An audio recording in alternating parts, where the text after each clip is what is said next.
GBA election ಘೋಷಣೆಗೂ ಮುನ್ನವೇ ಕಾಂಗ್ರೆಸ್ನಲ್ಲಿ ಸಿದ್ಧತೆ ಆರಂಭ ಆಗಿದೆ. ಮತ್ತೊಂದು ಕಡೆ ಬಿಜೆಪಿ ಪಾಳ್ಯದಲ್ಲಿ ಅಸಮಾಧಾನ ಶುರುವಾಗಿದೆ. ಬಿಜೆಪಿ ಶಾಸಕರ ಮೇಲೆ ಬೇಸರದಲ್ಲಿ ಇದ್ದಾರೆ ಮಾಜಿ ಪಾಲಿಕೆ ಸದಸ್ಯರುಗಳು. ಕಾರಣ ಏನು? 5 ನಗರ ಪಾಲಿಕೆಗಳನ್ನ ಹೊಸದಾಗಿ ಮಾಡಿದ್ರು ಕೂಡ ಬಿಜೆಪಿ ಸಂಯೋಜಕರ ನೇಮಕ ಈಗ ಆಗಿದೆ. ಸಂಯೋಜಕರ ಮೇಲೆಯೇ ಬಿಜೆಪಿ ಮಾಜಿ ಪಾಲಿಕೆ ಸದಸ್ಯರು ಈಗ ಗರಂ ಆಗಿದ್ದಾರೆ. ನೋಡಿ, 2020ರಲ್ಲೇ ಬಿಬಿಎಂಪಿ ಅಂತ ಏನ್ ಈ ಹಿಂದೆ ಇತ್ತು, ಅವರ ಅಧಿಕಾರದ ಅವಧಿ ಮುಕ್ತಾಯ ಆಗಿದೆ. 5 ವರ್ಷಗಳ ಕಾಲ ಕಳೆದು ಹೋಗಿದೆ. 5 ವರ್ಷ ಏನ್ ಮಾಡ್ತಾ ಇದ್ರು?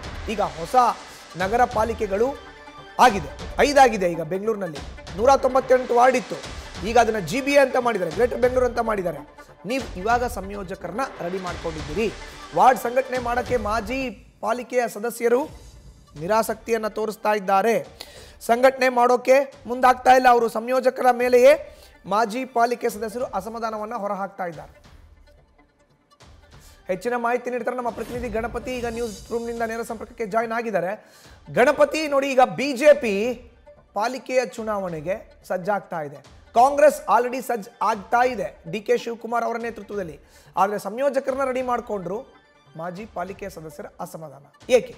ರೀಸನ್ಸ್ ಹೇಳೋದಾದ್ರೆ ಮಧುಸೂದನ್, ಖಂಡಿತ ನೋಡಿ, ಜಿಬಿಎ ಚುನಾವಣೆಗೆ ಕಾಂಗ್ರೆಸ್ ಅಲ್ಲೂ ಕೂಡ ಒಂದಷ್ಟು ಸಿದ್ಧತೆಗಳನ್ನು ಆರಂಭ ಆಗಿದ್ರು ಕೂಡ ಸ್ವತಃ ಡಿ.ಕೆ. ಶಿವಕುಮಾರ್ ಅವರೇ ಪ್ರತಿಯೊಂದು ವಾರ್ಡ್ ವಿಭಾಗದಲ್ಲೂ ಕೂಡ ಇಳಿದು ಕೆಲಸವನ್ನು ಶುರು ಮಾಡ್ತಿರುವಂಥದ್ದು. ಆದರೆ ಬಿಜೆಪಿಯಲ್ಲಿ ಕೇವಲ ಸಂಯೋಜಕರನ್ನ ನೇಮಕ ಮಾಡಿದ್ದಾರೆ ಅಷ್ಟೇ, ಕೂಡ ಎಲ್ಲೂ ಕೂಡ ಕೆಲಸಗಳನ್ನ ಆರಂಭ ಮಾಡಿಲ್ಲ, ಸಂಘಟನೆಗಳನ್ನು ಕೂಡ ಪ್ರಾರಂಭ ಮಾಡಿಲ್ಲ. ಆದರೆ ಸಂಯೋಜಕರ ಮೇಲೆ ಈಗಾಗಲೇ ಮಾಜಿ ಪಾಲಿಕೆ ಸದಸ್ಯರು ಒಂದಷ್ಟು ಅಸಮಾಧಾನವನ್ನು ತೋರಿರುವಂಥದ್ದು. ಕಾರಣ ಇಷ್ಟೇ, ಸಂಯೋಜಕರು ಈ ಹಿಂದೆ ಯಾವುದೇ ಚುನಾವಣೆ ಇರ್ಬೋದು, ಜೊತೆಗೆ ಯಾವುದೇ ಸಂಘಟನೆ ಇರ್ಬೋದು ಅಥವಾ ಯಾವುದೇ ಪ್ರತಿಭಟನೆ ಇರ್ಬೋದು, ಎಲ್ಲೂ ಕೂಡ ಮುಂದೆ ಬಂದಿಲ್ಲ. ಅನುದಾನದ ವಿಚಾರದಲ್ಲೂ ಕೂಡ ಮಾಜಿ ಪಾಲಿಕೆ ಸದಸ್ಯರಿಗೆ ಒಂದಷ್ಟು ಅಸಮಾಧಾನವನ್ನು ಉಂಟು ಮಾಡಿದ್ದಾರೆ. ಕ್ಷೇತ್ರದಲ್ಲಿ ಅಭಿವೃದ್ಧಿ ಇಲ್ಲ, ರಸ್ತೆ ಗುಂಡಿ ವಿಚಾರದಲ್ಲಿ ಪ್ರತಿಭಟನೆ ಮಾಡಿದ್ರೆ ತಾರ್ಕಿಕ ಅಂತ್ಯ ಆಗಿಲ್ಲ. ಇವೆಲ್ಲವೂ ಕೂಡ ಜನರಿಗೆ ಈಗಾಗಲೇ ಬಿಜೆಪಿಯವರ ಮೇಲೆ ಸಿಟ್ಟಿದೆ.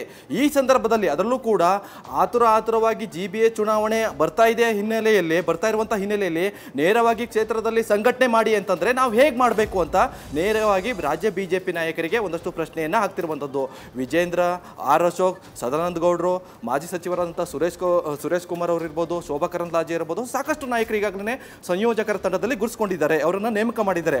ಆದರೆ ಈ ಎಲ್ಲ ನಾಯಕರು ಕೂಡ ಪ್ರತಿಯೊಂದು ಸ್ಥಳಕ್ಕೆ ಹೋಗಿ ವಾರ್ಡ್ ಮೆಂಬರ್ ಇರ್ಬೋದು, ಜೊತೆಗೆ ಮಾಜಿ ಪಾಲಿಕೆ ಸದಸ್ಯರನ್ನು ಕೂಡ ಸಂಘಟನೆಗೆ ಒತ್ತಾಯ ಮಾಡ್ತಾ ಇದ್ದಾರೆ.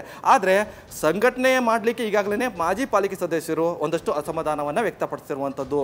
ಜೊತೆಗೆ ಗ್ಯಾರಂಟಿ ಯೋಜನೆ ಇರ್ಬೋದು, ಡಿ.ಕೆ. ಶಿವಕುಮಾರ್ ಅವರ ಒಂದಷ್ಟು ಸಂಘಟನೆ ಇರ್ಬೋದು, ಎಲ್ಲ ಒಂದು ಕಡೆ ಅವರಿಗೆ ಹಿನ್ನಡೆ ಆಗ್ಬೋದು ಅನ್ನೋದು ಕೂಡ ಒಂದಷ್ಟು ಅಸಮಾಧಾನ ಇದೆ. ಕಾರಣ ಇಷ್ಟೇನೆ ನೋಡಿ, ಚುನಾವಣೆ ಬಂದಾಗ ನಾವು ಎಚ್ಚೆತ್ಕೊಳ್ತಾ ಇದ್ದೀವಿ, ಚುನಾವಣೆ ಬಂದಾಗ ನಾವು ಸಂಘಟನೆ ಮಾಡಬೇಕು ಅಂತ ಇದ್ದೀವಿ, ಎಲ್ಲಿದೆ ಅನುದಾನ, ಎಲ್ಲಿ ಕೆಲಸ ಮಾಡಿದ್ದೀವಿ, ಈ ಎಲ್ಲವನ್ನೂ ಕೂಡ ಒಂದಷ್ಟು ಅಸಮಾಧಾನವನ್ನು ಹೊರಹಾಕ್ತಿರುವಂಥದ್ದು.